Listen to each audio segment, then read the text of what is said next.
Okay, so this head-to-head might not seem to make sense. One of these cars has 2/3 the cylinders of the other, and 2/3 the horsepower as well. Less horsepower means less performance, and the little guy here is a second slower to 60 miles an hour, and a second slower over the quarter mile too. So why is Subaru's new BRZ Coupe sitting here with a performance pack equipped Ford Mustang V6? Well, like Ford's iconic pony car, Subaru's new age coupe is one of the best driver's cars you can buy for under $30,000. But is it a better driver's car than the Mustang?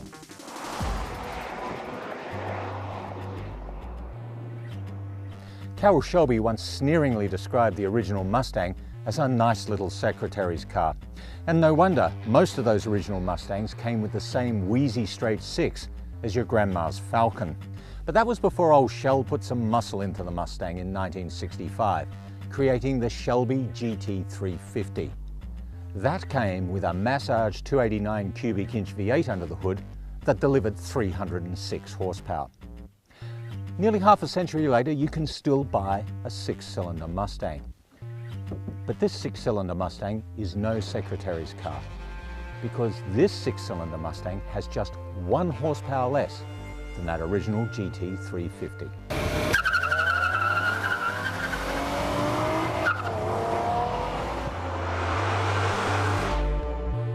Subaru BRZ is the product of an unusual joint venture between Toyota and Subaru.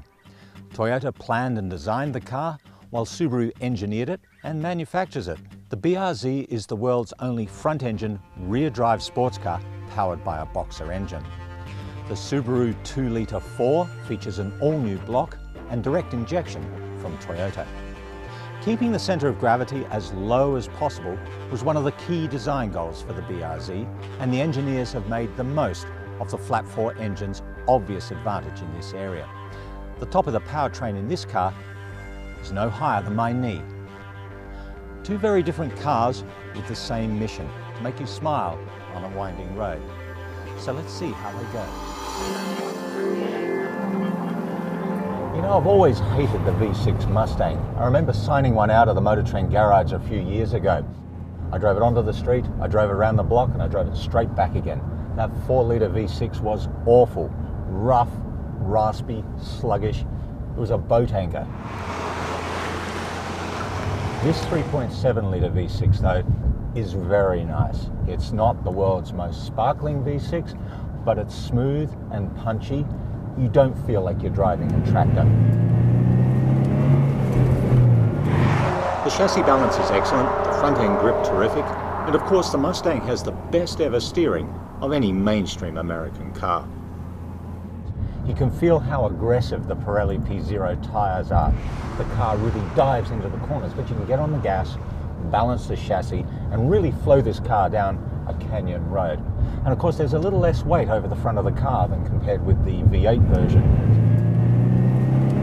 There's a slight oiliness to the feedback through the Mustang's controls, and that takes the edge off the harsher road impacts. And though there's some body roll through the turns, it's well controlled. It's only every now and then when you get a mid-corner lump and bump that you're reminded that this has a live rear axle. Now it might have the best live rear axle ever, but that's a bit like saying you're the healthiest guy in intensive care. All in all though, this is a pretty good driver's car for the money. It turns in nicely into corners, punches out well, you can play with it, you know, you can switch the traction control off and drift it around, play with the throttle and the steering and the braking. It's a lot of fun to drive. The only thing I don't like about it is the brake feel. It's really just a little spongy on the initial application of the pedal. It's not quite as confidence-inspiring as I'd like. And to be honest, I've never been a fan of Ford brakes. They just always seem to be, you know, just a day late and a dollar short. But even so, this is a hell of a value.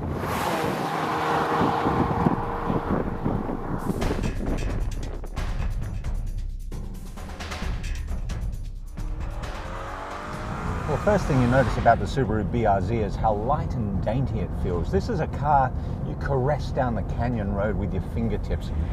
The responses are more direct, more accurate. There's less input to make the Subaru do the things you want it to do. You sit lower, you feel more like you're in a sports car. The ride's a little firmer, the steering's a little crisper. This car is the more direct connection with the road. Now, there's not a lot of power. The little flat 4 has to be kept revving fairly hard to get you through these roads with any sort of speed, but actually that's not really a chore. The 6-speed gearbox that's used in the Lexus IS 350, among other things, is pretty direct and easy to use. The pedals are well placed, you can heel and toe, it's a breeze, and the brake feel is terrific. This whole car just dances down the road. It reminds me a lot of the original Mazda Miata. It's a different car, it's a little bit bigger, but it feels light on its feet. It feels like a car that you can drive to the utter limits of the chassis and of your ability. And it proves that you don't necessarily need a mass of horsepower to have fun and go fast.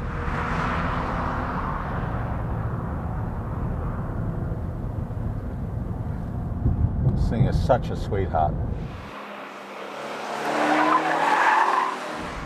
Okay, so the Subaru BRZ feels lighter, more agile, more nimble, more entertaining than the Mustang out here on the canyon roads. But how much of a difference does horsepower really make? To find out, we'll head to the track where Randy Popes is going to take both these cars to the limit. Coming on the front straightaway in the Subaru BRZ, we're going to do a lap of Willow Springs. The engine's happy at high revs. I wouldn't say it's like an Acura VTEC though. Through the high-speed sweeper, we're planted, just flat out, late on the brakes. Good braking feel. Turning in, excellent turn in. We're balanced. We've got a high exit speed and a high apex speed. Don't have to slow down too much in the Subaru. Very satisfying car. Balanced around that turn 3, sweeper, gonna try third gear, and not a whole lot of low end torque. The Subaru's a balanced car.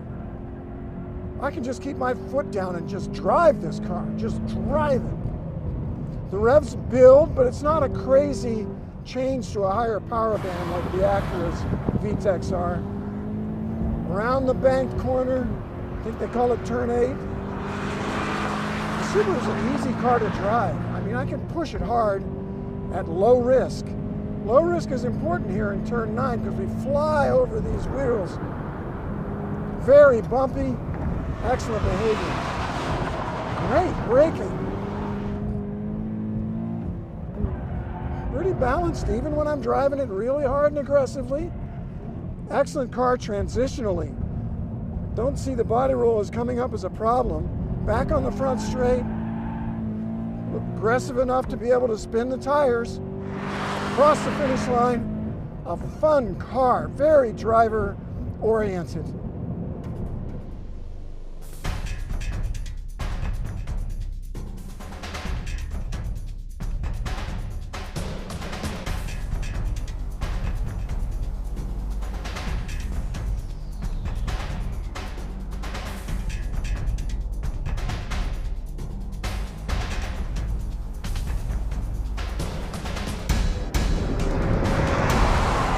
Okay, here we are in the Mustang V6 Track Pack, starting a lap at Willow Springs.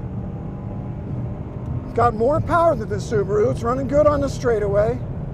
Stable in the kink, but boy, it's moving around. There's some brake dive here, down to second.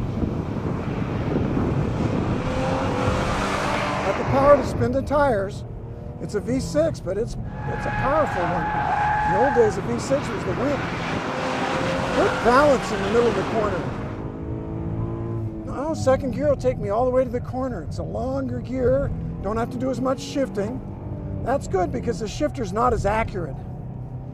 A lot of body motion and body roll, but still has good steering response. Doesn't have that kind of race car feel that the Subaru does. You can tell you're in a big car. There's a lot going on here. Right up to the edge, backing it out. We're at 90, going to 100, entering turn 9. She's bouncing around. Kind of a wild ride through there. Into turn 10. Puts down power well. These are good tires. These Pirellis have got some stick. The Mustang's got good balance, but boy, it has a lot of body motion. We're in the last corner, heading for the straightaway. Putting the power down well. Crossing the finish line in the Mustang. It's a fun car to drive, but not the driver's car that the Subaru is. You said it, Randy. The Mustang's taut, crisp, retro-cool styling is wonderful, its steering terrific, and the chassis surprisingly capable. And with the $1,995 performance package fitted, the V6 Mustang delivers terrific bang for the buck if you're after a low-cost, fun-to-drive coupe. After all, 0 to 60 in 5.3 seconds and a 13.9-second quarter mile means this 21st century version of Ford's nice little secretary's car is actually quicker than Carroll Shelby's original GT350. However, raw numbers don't necessarily make a great driver's car. The little Subaru won't match the Mustang on the drag strip and proved almost a second and a half slower around Willow Springs during Randy's hot lap session. But the big Fords simply can't match the surgical precision and joyous feedback you get from the BRZ's steering, brakes and chassis.